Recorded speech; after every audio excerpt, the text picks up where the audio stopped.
The lord. హల్లెలూయా. అందరికీ వందనాలు, అందరికీ వందనాలు. చెప్పండి వందనాలు. దేవుడు అందరినీ దీవించును గాక. ఆమేన్. హల్లెలూయా. ప్రియులారా, దేవుని మహాకృపను బట్టి దేవుడు ఇప్పటి వరకు మనందరినీ ఆయన దయగలిగిన రెక్కల నీళ్ళలో భద్రపరిచారు. అందుని బట్టి ఒకసారి దేవునికి స్తోత్రం చెప్దాం. హల్లెలూయా. అందరూ తల్ల వంచండి, మోకరించి చిన్న ప్రార్థన చేసుకుందాం.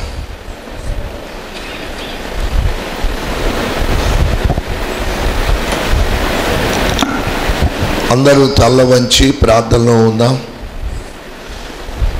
సాధ్యమైనంత వరకు మోకరించడానికి ప్రయత్నం చేద్దాం. మోకరించడానికి అవకాశం లేకపోతే లేచి నిలబడి ప్రభుని గణపరుద్దాం. ఆయనను స్తుతించుట మనకు మంచిది, ఆయన నామాన్ని కీర్తించుట మంచిది. ప్రభు దయాళుడు, ఆయన కృప మన ఎడల ఆకాశమంతా ఎత్తుగా ఆయన మన ఎడల కనుపరుస్తున్నటువంటి దేవుడు. ఆయన ప్రేమకు ఏమిచ్చినా ఆయన రుణము తీర్చలేం. ఆయనే ప్రేమై ఉన్నాడు. మనలను శిలువ మరణమంతగా ప్రేమించి మన కొరకై ప్రాణం పెట్టి పునరుద్ధానుడిగా తిరిగి లేచిన గొప్ప దేవుని మనం కలిగి ఉన్నాం. అందరము నోరు తెరచి ప్రార్థన చేద్దాం. మహోన్నతుడా, ప్రేమ కలిగిన మా మహాపరిశుద్ధ తండ్రి, మీ బంగారు పాదాలకు కోటాను కోట్ల కృతజ్ఞత వందనాలు తెలియచేస్తున్నాం. గత కాలమంతా మీరు మమ్మల్ని కాచి కాపాడి ఈ రోజునైనా మీ పునరుద్ధానపు ఆరాధనలో మమ్మల్ని ప్రవేశపెట్టి నైనా మీ యొక్క ప్రేమను మా మీద ధ్వజముగా నిలిపి మీరు మాతో మాట్లాడుతున్నందుకై వందనాలు. మా ఎడల మీకున్నటువంటి తలంపులు బహు విస్తారములై ఉన్నాయి నాయన. అయ్యా, మా ఎడల మీకున్నటువంటి నా తండ్రి కృపా కనికరాలు అవి కొలతలేనటువంటివి, అమితమైనటువంటివి, అత్యున్నతమైనటువంటివి నాయన. మీకు ఆ దయారసము చేత, మీకు ఆ ప్రేమ చేత మా మీద నాయన మీ ప్రేమను ధ్వజముగా నిలిపి మమ్మల్ని నాయన నీ కుమారులు కుమార్తెలుగా మీరు ప్రకటించినందుకై మీకు వందనాలు. మా తండ్రి, ఖాళీ పాత్రలుగా వచ్చాం. మీ వాక్కు కొరకై ఇప్పటి వరకు వేచి ఉన్నాం నాయనా. నిలబడిన మీ దాసుడు బలహీనుడు నాయనా, కేవలము నీ నోటి బోరగా మాత్రమే వాడుకోండి.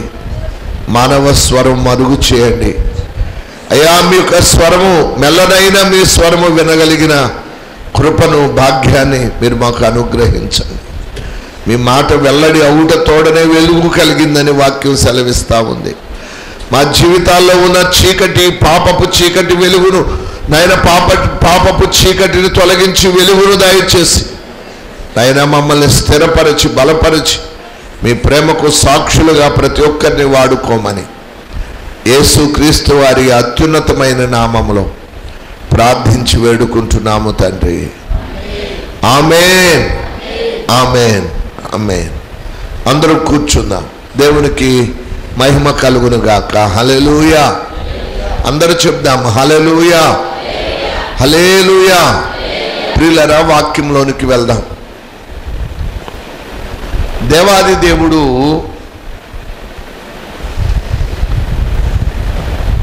మనల్ని ప్రేమించి మన కొరకై తన యొక్క శిలువ యజ్ఞాన్ని జరిగించారు. రక్షణ ప్రణాళిక, రక్షణ కార్యము జరిగించారు. అయితే ఈరోజు ఒక చిన్న అంశము, చిన్న వాక్యం. దేవుడు తన బిడ్డలతో మాట్లాడే విధానం. ఆయన తన బిడ్డలతో లేఖనాల ద్వారా మాట్లాడతాడు. ఆయన పనిచేసే విధానం తన ప్రజలకు దర్శనముగా చూపెట్టి దానిని నెరవేరుస్తూ ఉంటాడు. ఆయన ప్రణాళిక ముందుగానే మనకు తెలియచేస్తాడు. ఆయన తెలియచేసి దాని ప్రకారము మనల్ని నడిపిస్తూ ఉంటాడు. ఆయన నడిపించే విధానం అది. అలాగే ఆయన మనతో ముక్కుసూటిగా మాట్లాడాలి అని అంటే ఆయన మాట్లాడే మరొక విధానం ఉంది. ఆయన ప్రశ్నించి మన యొక్క మనస్సుని ఆయన దగ్గర స్థిరపరుచుకుంటాడు. ఉదాహరణకి ఆదాము ఓసారి దేవుడు చేయొద్దన్న పని చేశాడు. అయితే తినరాని పండు తిన్నాడు, తినకూడని పండు, దేవుడు తినొద్దని చెప్పిన ఫలమును తిన్నాడు.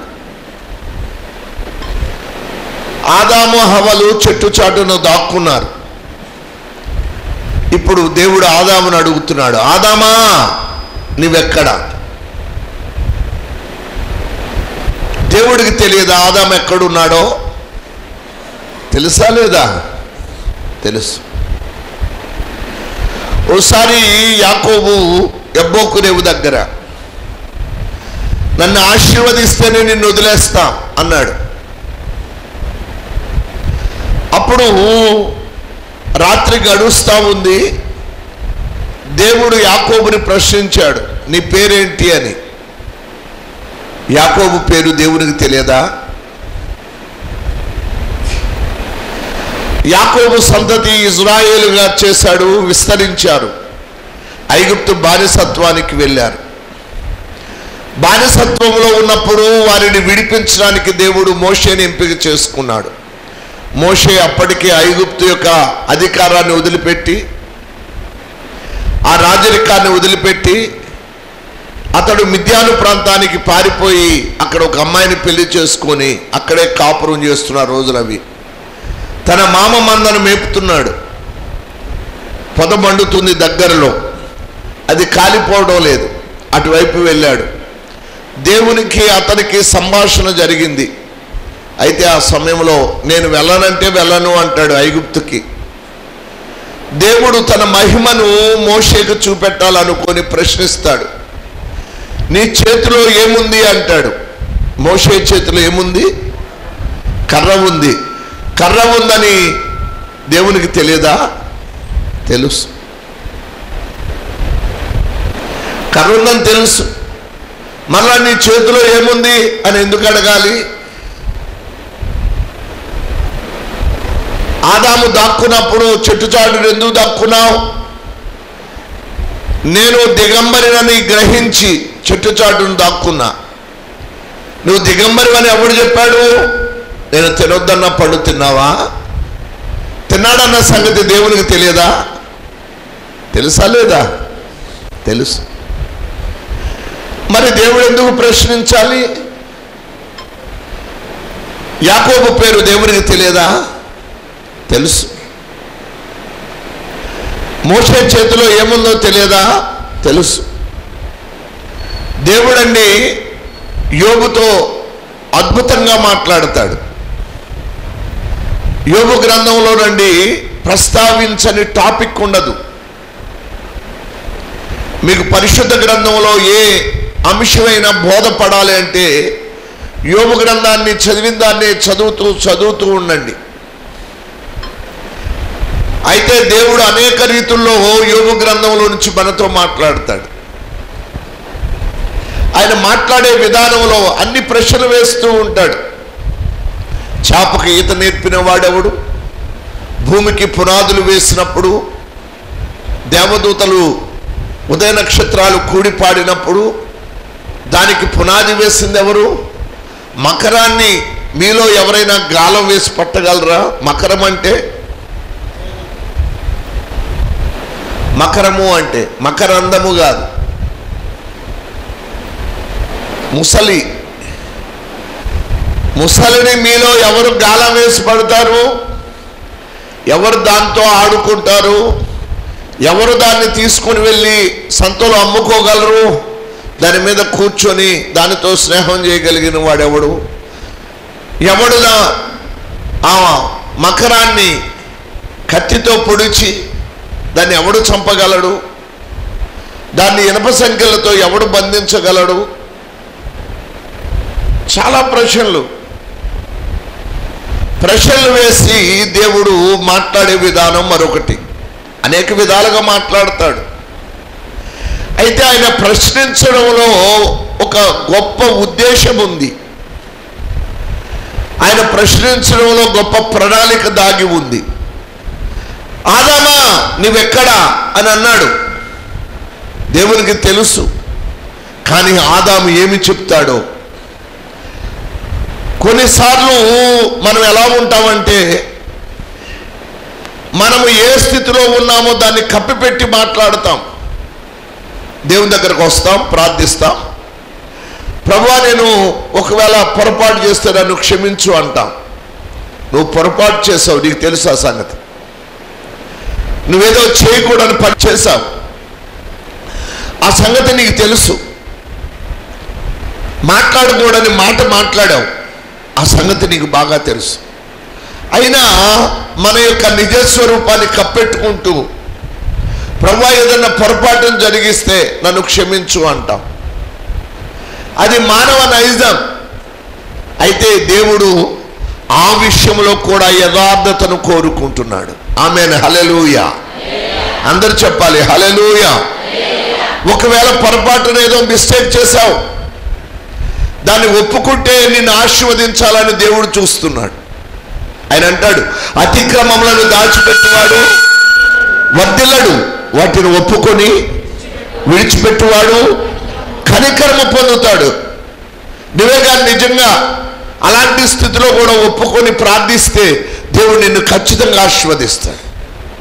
అది కోరుకుంటున్నాడు ఆయన. అలా ఒప్పుకొని వాటిని విడిచిపెట్టిన వాళ్ళే మహాభక్తులు. దావీదు తాతయ్య ప్రార్థించేవాడు. ఏమనేవాడు? అయ్యో నేను పాపిని, నా తల్లి నన్ను పాపంలోనే గర్భం ధరించింది. పౌలు ప్రార్థించేవాడు, నేను పాపులలో ప్రధాన పాపిని అని. ప్రవక్త అని యెషయా ప్రార్థించాడు, అయ్యో నేను అపవిత్రమైన పెదవులు గలవాడను, అపవిత్రమైన ప్రజల మధ్యలో నివసిస్తున్నాను, అయ్యా అగ్నితో నా నాలుక కాల్చు ఏడ్చేవాడు. నేను తప్పు చేశాను, నేను ఒక పొరపాటు చేశాను, నన్ను క్షమించు, నన్ను క్షమించు అనేవాళ్ళు ఎవరున్నారు? పైకి భక్తి వేషం వేసుకొని, ముసుగు వేసుకొని, పైకి గొర్రె చర్మం కప్పుకొని, లోపల తోడేలు స్వభావంతో బతుకుతూ ఉన్న దినాలు ఇవి. అందుకే దేవుడు నీ నుండి ఆయన ఒక సంపూర్ణతను, పర్ఫెక్షన్ కోరుకుంటున్నాడు. ఆదాము తినొద్దన్న పండు తిన్నాడని, చెట్టు చాటును దాక్కున్నాడని దేవునికి తెలుసు. ఇప్పుడు ఆదాము ఒప్పుకుంటున్నాడు. దేవుడు కనికరించడానికి కారణం ఏంటి తెలుసా? ఆ పండు తిను దినాలని నువ్వు నిశ్చయముగా చచ్చదు అన్నాడు. చావకుండా కాపాడడానికి కారణం ఏంటో తెలుసా? అయ్యా ఆ పండు నేను తిన్నాను. ఎందుకు తిన్నావు? నువ్వు నాకు ప్రేమించి ఇచ్చిన నా భార్య ఇచ్చింది, తిన్నాను. నువ్వెందుకు చేశావు? హవ్వను అడిగాడు, ఇదిగో ఆ సర్పం ఇచ్చింది, తిన్నాను. దేవుని బిడ్డలారా, మానవ నైజము, దేవుని యొక్క స్వభావము, దేవుని యొక్క ప్రేమ అన్ని ఆ సిచ్యువేషన్లో కనిపిస్తాయి. మానవ స్వభావం ఒకళ్ళ మీద ఒకళ్ళు. ఆదామంటున్నా నేను చేయలేదు, ఆమె చేసింది. ఆమె అంటుంది నేను చేసేదాన్ని కాదు, ఆ సర్పం ఇచ్చింది నాకు. మనం కూడా అంతే, అప్పుడప్పుడు ఏదన్నా పొరపాటు చేసి నేను చేయలేదు, ఫలానా అమ్మాయి ద్వారా చేశాను, ఫలానా వ్యక్తి ద్వారా చేయాల్సి వచ్చింది, మన తప్పుని ఇతరుల మీద నెట్టేస్తాం. కానీ ఆదాము అలా చేయలే. ఆదాము తప్పైపోయింది, దాక్కున్నాను, నేను దిగంబరినై దాక్కున్నాను అని దేవుని దగ్గర ఏడ్చాడు. దేవుడు కనికరం చూపెట్టాడు. అతని ఎడల దేవుడు సంకల్పించిన ఆ యొక్క భూమిని నింపేటువంటి ప్రక్రియను దేవుడు ఆదాము ద్వారా జరిగించాడు. దేవునికి స్తోత్రం, హల్లెలూయా. మనిషిని దేవుడు ఎందుకు చేశాడు? మనిషిని దేవుడు చేయడానికి కారణం ఏంటంటే ఆయన ఈ లోకానికి రావాలి, రక్తమాంసాలు కలిగిన శరీరము ధరించి ఆయన భూమి మీదకి వచ్చి సిలువలో ప్రాణం పెట్టాలి. అయితే అటువంటి ఒక మనుష్య జాతి కావాలి, రక్తములో ప్రాణము కలిగిన మనుష్య జాతి కావాలి. కనుక ఆదాము వల్ల దేవుడు చేశాడు రక్తమాంసాలు కలిగిన శరీరముతో. ఈ విశ్వంలో బోల్డని గ్రహాలు ఉన్నాయి, వాటిలో గ్రహాంతర వాసులు ఉన్నారు. వారికి మనకులాగా రక్తమాంసాలు కలిగినటువంటి శరీరం ఉన్న వారి ప్రాణం మాత్రం రక్తంలో లేదు. వారు అమర్త్యులుగానే దేవుడు దూతల్ని చేశాడు. అయితే దేవుని ప్రణాళిక, దేవుడు తన కుమారుడైన క్రీస్తుని భూలోకానికి పంపించాలంటే ఆదాము ద్వారా రక్త మాంసాలు కలిగిన ఒక మానవాళి కావాలి. అందుకే ఆదాముని ప్రేమతో క్షమించి ఆదాము ఎడల ఆయన తన కనికరాన్ని చూపెట్టాడు. దేవునికి ఒకసారి అందరూ స్తోత్రం చెప్దాం. హల్లెలూయా, హల్లెలూయా. ఇప్పుడు నేను మీకు ఒక విషయాన్ని జ్ఞాపకం చేయాలి. దేవుడు నీవు మిస్టేక్ చేసినప్పుడు, నువ్వు పొరపాటు చేసినప్పుడు ఆయన తట్టు తిరిగి నువ్వే కానీ విధేయత చూపెడితే నీలో నుంచి ఒక బలమైన ఆశీర్వాదాన్ని ఆయన రప్పిస్తాడు.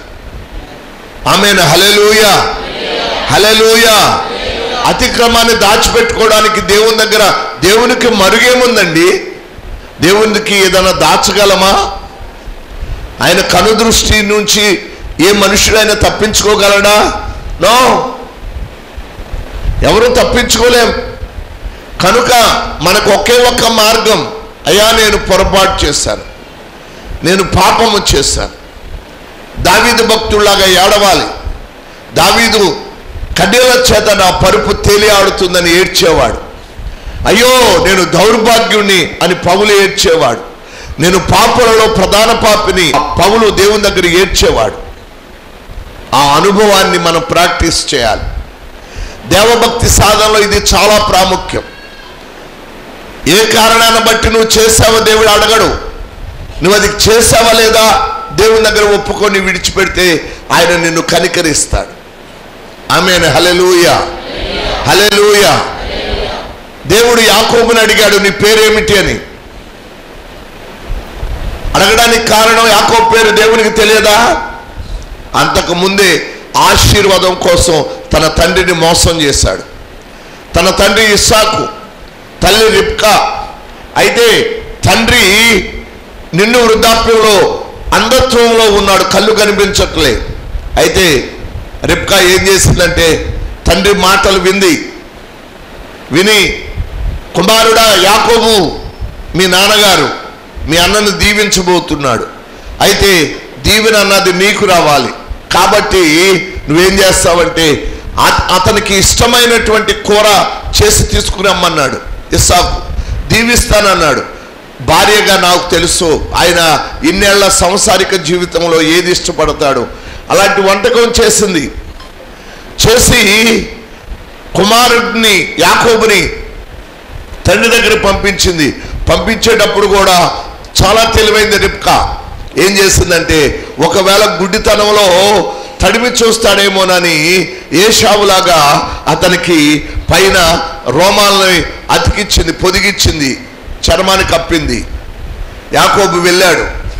తండ్రి మీరు అడిగినట్లు మీరు చెప్పినట్లు ఆహారం సిద్ధం చేశాను అన్నాడు. స్వరమేంటి యాకోబులాగుంది, దగ్గరికి రా అన్నాడు. దగ్గరకు తీసుకున్నాడు. తడిమి చూశాడు. చర్మమేమో ఏశావుది, స్వరమేమో యాకోబుది. ఇదేదో కాస్త తేడాగా ఉందనుకున్నాడు. అయినా తండ్రి నేనే ఏశావుని, నీ పెద్ద కుమారుని అని చెప్పి మోసగించాడు. దేవుని బిడ్డలారా, అందుకే దేవుడు అడుగుతున్నాడు, అయ్యా నీ పేరేంటి? అక్కడ అబద్ధం చెప్పావు కదా, ఏశావుని అన్నావు కదా, అయితే ఇప్పుడు నీ పేరేంటి? చాలా మందికి ఇక్కడే కొన్ని డౌట్స్ వస్తాయి. రిబ్కా చేసింది తప్ప ఒప్ప? రిబ్కా ఏం చేసింది? తన భర్త దగ్గరికి కుమారుని, చిన్న కుమారుని పెద్ద కుమారుడిగా పంపించింది. రిబ్కా ఎందుకు అలా చేసింది? ఎందుకు అలా చేసిందంటే ఆమె గర్భవతి అయి ఉన్నప్పుడు, వినండి, ఆమె గర్భము ధరించినప్పుడు దేవుడు ఆమెతో మాట్లాడాడు. నీ గర్భంలో నుంచి 2 జనములు వస్తాయి. ఏమొస్తాయి? 2 జనులు కాదు, 2 మనుషులు కాదు, 2 జనములు వస్తాయి.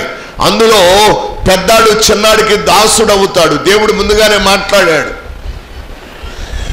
అది ఎరిగి దేవుని దీవెన వస్తే చిన్నాడు దీవింపబడతాడట, పెద్దాడు చిన్నాడికి దాసుడవుతాడట.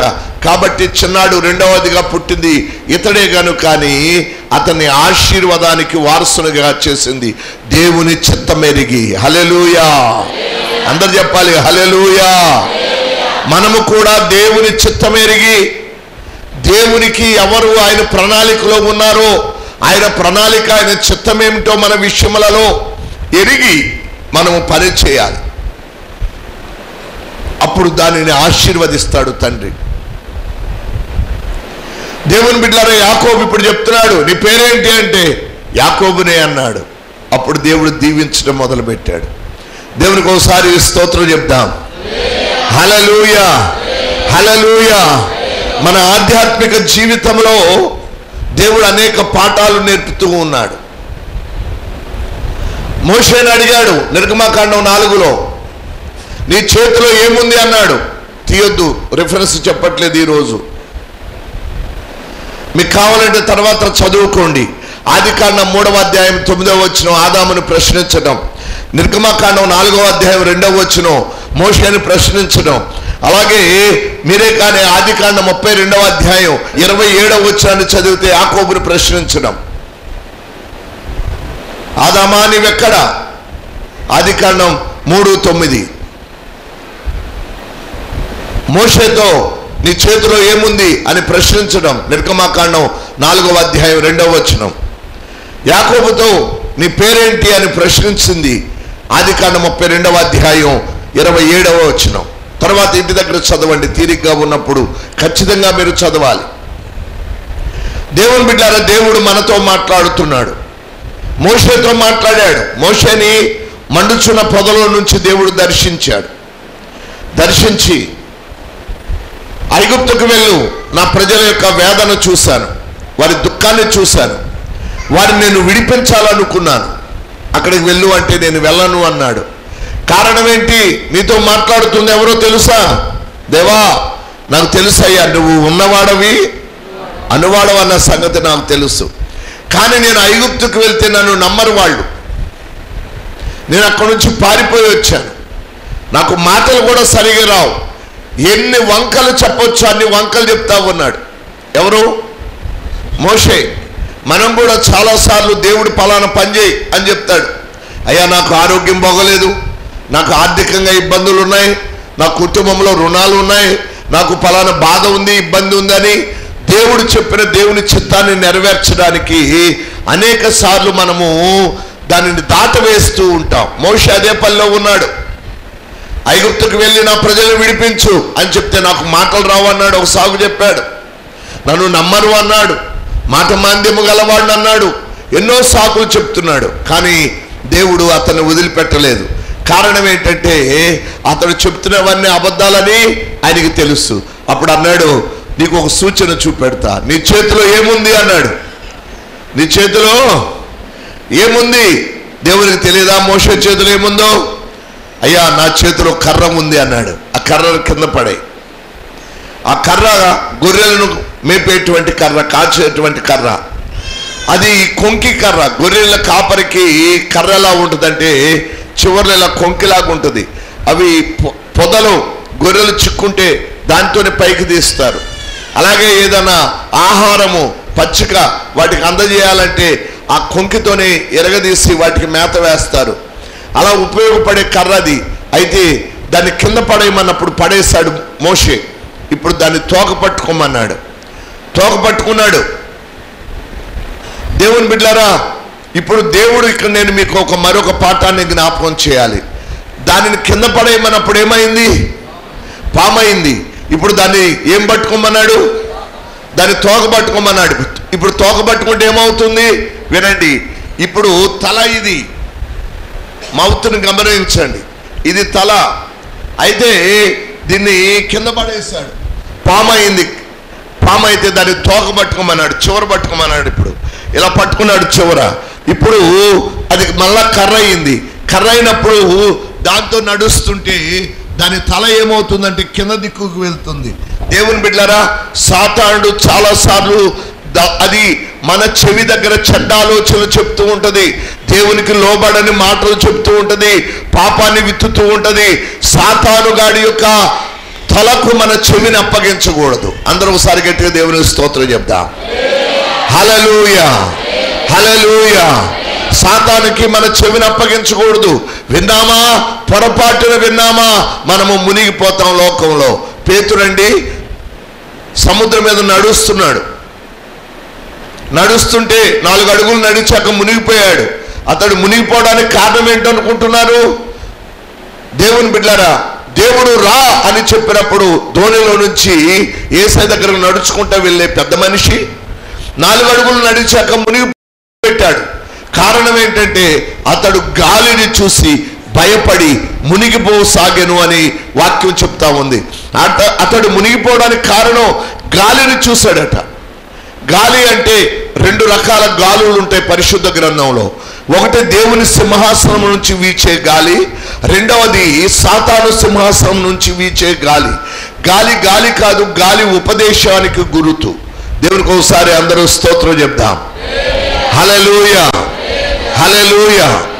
ప్రతి కల్పింపబడిన ఉపదేశానికి గాలికి కొట్టుకుపోయినట్టు కొట్టుకుపోతారు అంటాడు ఎఫెసీయులకు రాసిన పత్రికలో. అనేక సార్లు కల్పింపబడిన ప్రతి ఉపదేశానికి అంటే సాతాను కలుగ చేసే ప్రతి ఆలోచనకు కొంతమంది కొట్టుకుపోయే పరిస్థితిలో ఉంటారు. దేవుడు మాట్లాడుతున్నాడు. పేతురు గాలిని చూసి భయపడి మునిగిపోసాగాడు. మనము లోకపు మాట వింటే మనం మునిగిపోతాం. దేవుని మాట వింటే మనం నేల మీద కాదు కదా, సముద్రంలో కూడా నడవగలుగుతాం. హల్లెలూయా. అందరు గట్టిగా దేవుని స్తోత్రం చెప్తాం. హల్లెలూయా. ప్రియులారా, దేవుని మాట వింటే సముద్రము కూడా ఆరిన నేల ఏర్పడుతుంది. యోర్దాను నది ఏకరాశిగా అయింది. కారణం ఏంటంటే దేవుని మాట మనం వింటే మనము చెప్పినట్లు ప్రకృతి వింటుంది. ఇప్పుడు వినండి, దేవుడు మన అందరితో మాట్లాడుతున్నాడు. ఆయన మాట్లాడే విధానం వేరు. అయితే మాట్లాడుతున్నప్పుడు మనం ఏం చేయాలంటే విశ్వాసముతో అడుగు ముందుకు వేయాలి. కొన్నిసార్లు దేవుడు పిలుస్తాడు, నా కుమారుడా నా పని చేయి, నా కుమార్తె నా పని చేయి, నా కుమార్తె ఫలానా పని చేయి అని చెప్తే కొన్నిసార్లు మనం లోబడం.